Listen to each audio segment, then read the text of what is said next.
Did you know that the Atlantic slave trade was the largest oceanic forced migration in history?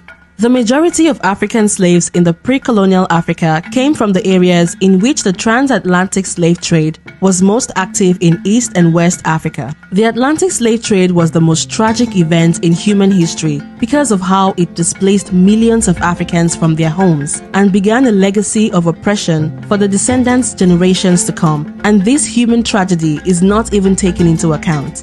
So, here are the top 10 African tribes taken in the Atlantic slave trade. At number 10, we have the Wolof tribe.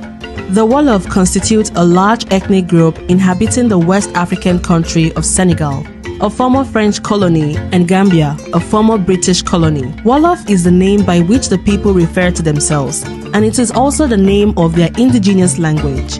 They manifest a highly conscious sense of ethnic identity and ethnic pride. The Wolof were made up of a variety of separate kingdoms, and constant wars among them led to enslavement amongst the Wolof, particularly with the arrival of Islam in Senegal, which was accompanied by jihad. Internal Wolof jihads resulted in internal displacement and prisoners of war, who were then traded as slaves. Number 9, we have the Chamba.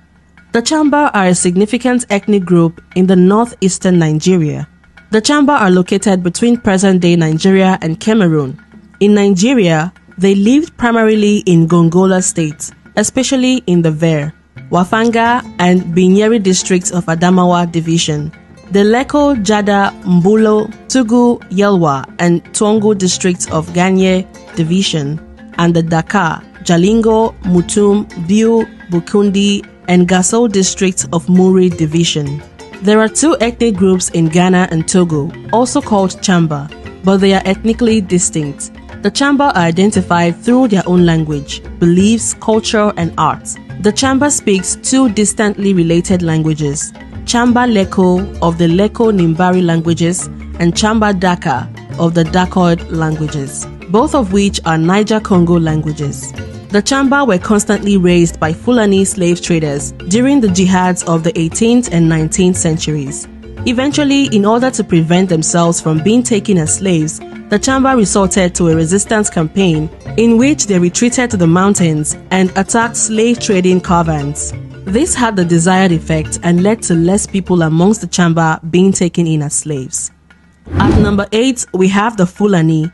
The Fulani are one of the largest, if not the largest, ethnic group in West Africa, from Senegal all the way up to the Central African Republic.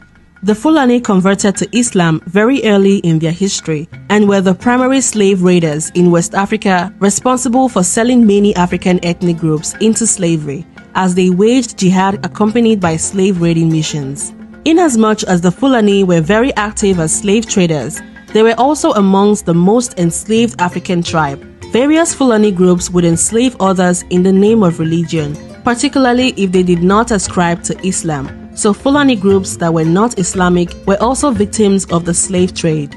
For number 7, we have the Mende. The Mende people are a collection of ethnic groups all over West Africa that speak the Mende language, with the most widely recognized Mende-speaking nation being the Mandinka nation. The Mandinka built one of the largest empires in West Africa, becoming so prominent that the term Mandingo was coined in reference to their reputation as strong black men. Mandinka culture was the most dominant in West Africa from around 1100 BC all the way to 1600 AD, when the Mandinka kingdoms around the coastline of West Africa fell victim to the slave trade. Today, the memory of the Mandinka and their history in the transatlantic slave trade has been immortalized in the story of the Amistad slave ship. At number 6, we have the Fon people.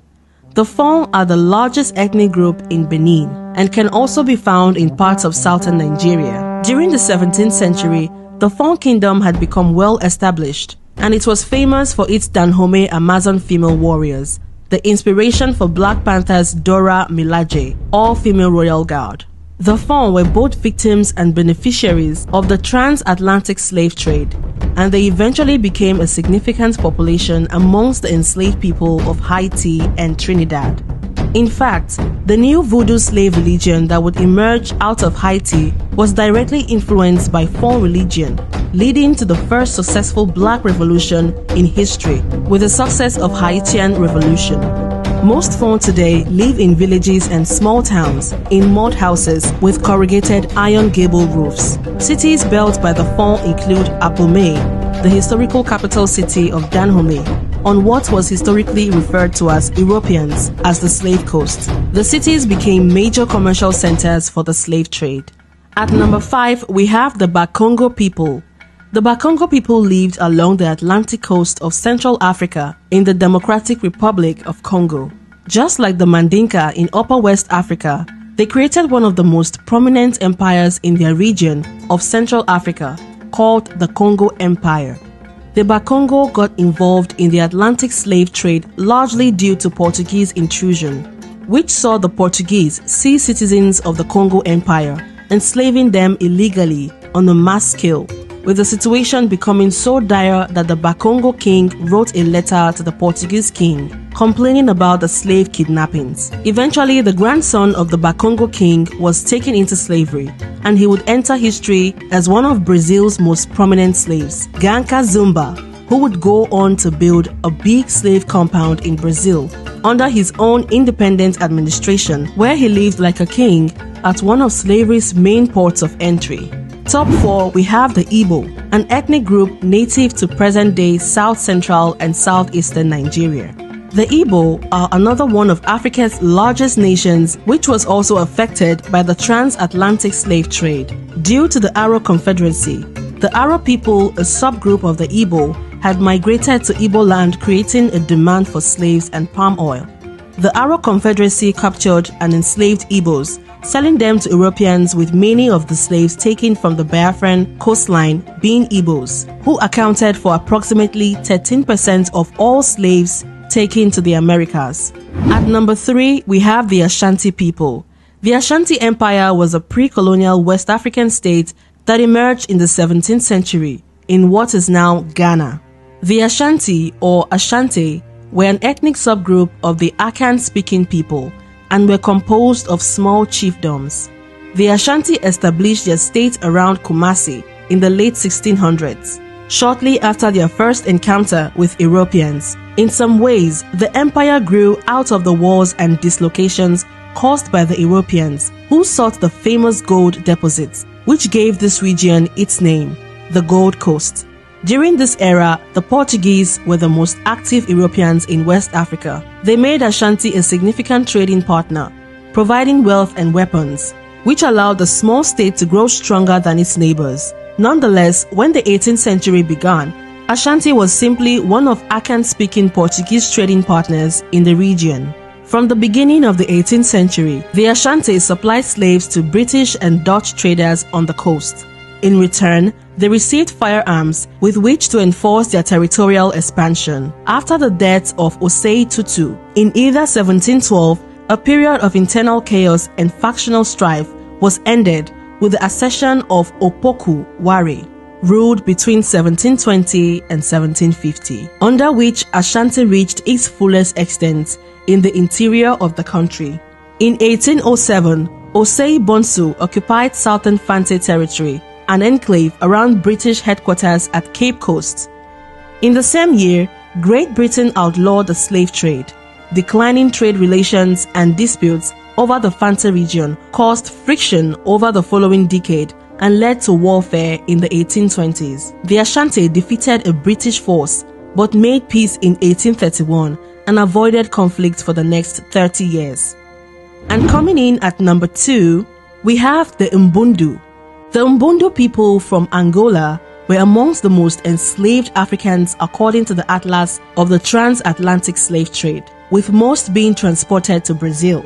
It was during this period that the legend of Queen Nzinga, the Mbundu queen, who led a rebellion against Portuguese slave traders, was born. Eventually, the Mbundu presence in Brazil was so high that they began to influence Brazilian culture, including the popular martial arts technique, capoeira, which is one of Brazil's most recognizable cultural symbols that shows its strong connections to the Mbundu people and the transatlantic slave trade.